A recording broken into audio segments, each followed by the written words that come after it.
All right, so we're on problem 4 of practice exam 1, and in this problem we just want to evaluate this integral dx over the square root of x plus 1 quantity squared. And so essentially we're looking at this integral and we're asking ourselves all of the different techniques that we know to integrate, and potentially the first one that you think of when you're looking at something like this is substitution, right? So you may try to do substitution. You may not see how that will be helpful, but let's see if maybe something else would be more helpful. So you might think, oh, I've seen expressions like this before. It's like some quantity plus 1. Maybe I can do a tangent substitution or something along those lines. It turns out that a tangent substitution is actually not a good way to go with this particular problem. So we definitely will not do that here. And honestly, I don't really see much else that I can work with. I can't really do partial fractions because this is not even a rational function. So maybe what I can do is actually go back to my first idea, do a substitution, and then turn it into a rational function, and then I would be able to do partial fractions. And so we'll see that's exactly how it does work out. So let's just go ahead and go through all those steps. So the substitution you want to start off with is, well, basically you see you got square root of x down here. It would be great if that was just like a variable sitting alone without the square root. So we're going to basically force that to happen. So we'll let u equal square root of x. So if this is the case, well then of course u squared is equal to x, and so I actually want to work with that expression, but either way they're saying the same thing. So either way I want to write my differential for my new variable u. So I need to differentiate the left side of this expression with respect to u, so I'll get 2u du, and then the right side with respect to x, so this is going to be, well, equal to 1, so just dx. Okay, so I have how the differential of my new variable and my old variable relate to one another. I know how to write u in terms of x, and so I can go back to the original expression and start putting all the pieces together. So either way, dx is 2u du, and in the denominator I had a square root of x, but I know I'm writing that as a u now, and so this is actually a u plus 1 squared. Alright, and so at this point we see that the rational function we're working with is 2u divided by u plus 1 quantity squared. So of course the degree of the numerator is 1, the degree of the denominator is 2, so this is a proper rational function, and so since it is a proper rational function, I can go ahead and use my partial fraction decomposition. So I know I should be able to write 2u over u plus 1 quantity squared as some constant a divided by u plus 1 plus some constant b divided by u plus 1 squared. Okay, and so to do this, we proceed as usual and just multiply both sides by u plus 1 squared. So multiplying the left side by u plus 1 squared, of course I'll just get cancellation of the u plus 1 squared in the numerator and denominator. Multiplying the right side by u plus 1 squared, I'll have a little more interesting things going on, but either way, on the left side I have 2u. On the right side, I'll have 2 factors of u plus 1 in the numerator for this first term, 1 factor in the denominator, so I can cancel one of those factors and I'll be left with a times u plus 1. And then for the second term here, I'll have 2 factors in the numerator, 2 factors in the denominator. They'll cancel completely, and so I'll just be left with a b here. Kind of 2 ways that you can proceed at this point. You can just plug in some values for u and then try to solve for a and b that way, or this is kind of simple enough that we can just write this out as a times u plus our constant terms would be a and b, right? So there's an a times u that gives me my only term with u on the right side. The constant terms are coming from a times 1 and b, so I get an a plus b.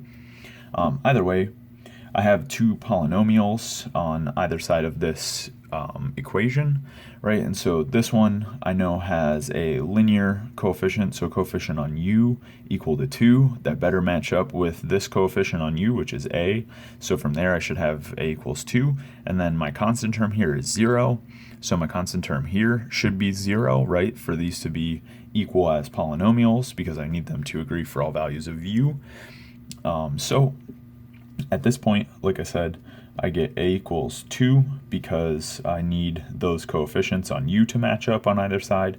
And then my constant terms being equal to 0 will give me an a plus b is equal to 0. And so here's my system of equations. I have two equations and two unknowns. This equation is incredibly easy to solve, right? It's already solved. A equals 2, that's it. So now I just need to figure out what b is if a is equal to 2. Well, of course, if I have 2 plus b is equal to 0, well, then that tells me that b has to be equal to negative 2.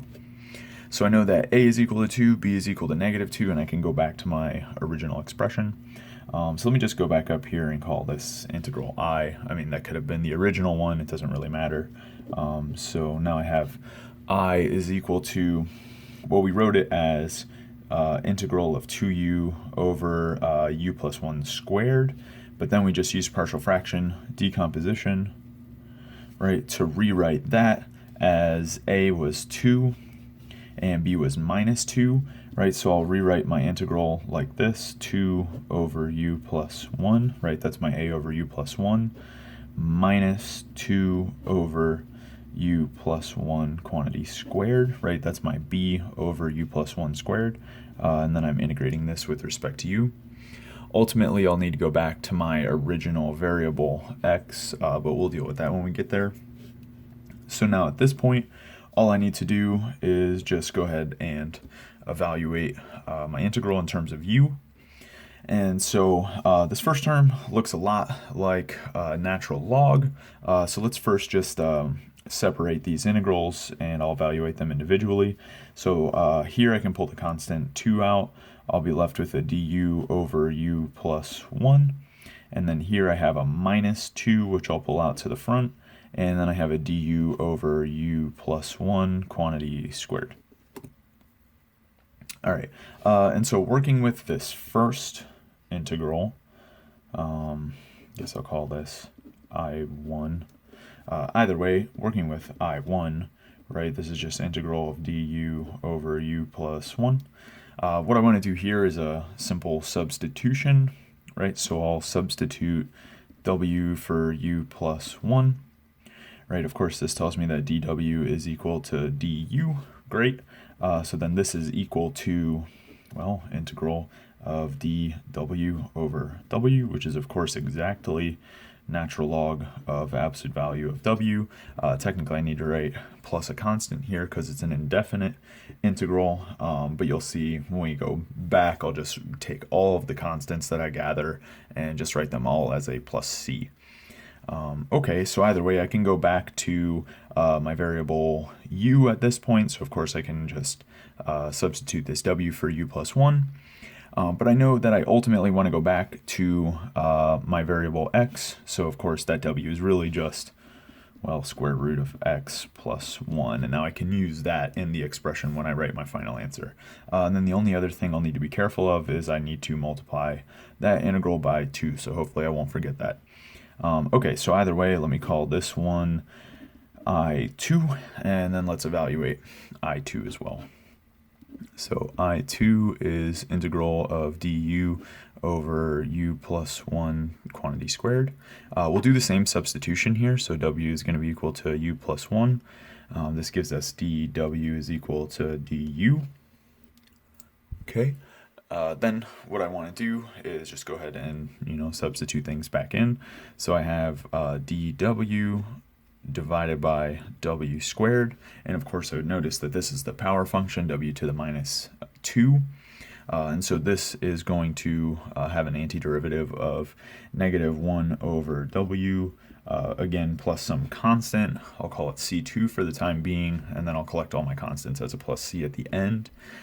I can rewrite this expression back in terms of my variable x, which is ultimately what I would like to do. And the way that I would do it is, of course, well, w is equal to x squared plus 1 again, because notice my substitution for w here was exactly the same in both cases. So now putting everything back together to finish the problem off, what I need to do is, so first of all, substitute back for w in terms of x.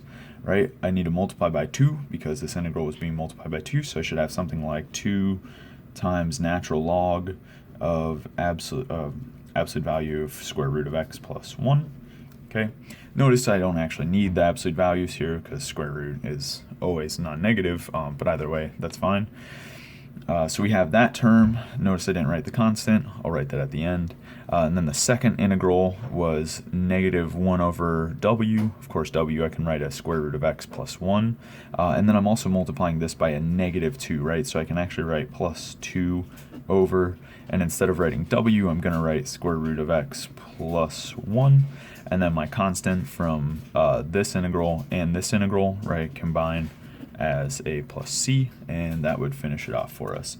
And so this would be our final answer for this problem, right? So to double check that this actually is the solution, right, what we would have to do is make sure that we can take this function on the right side, differentiate it, and have it come back out as 1 over quantity square root of x plus 1 squared. Okay, so check by differentiation.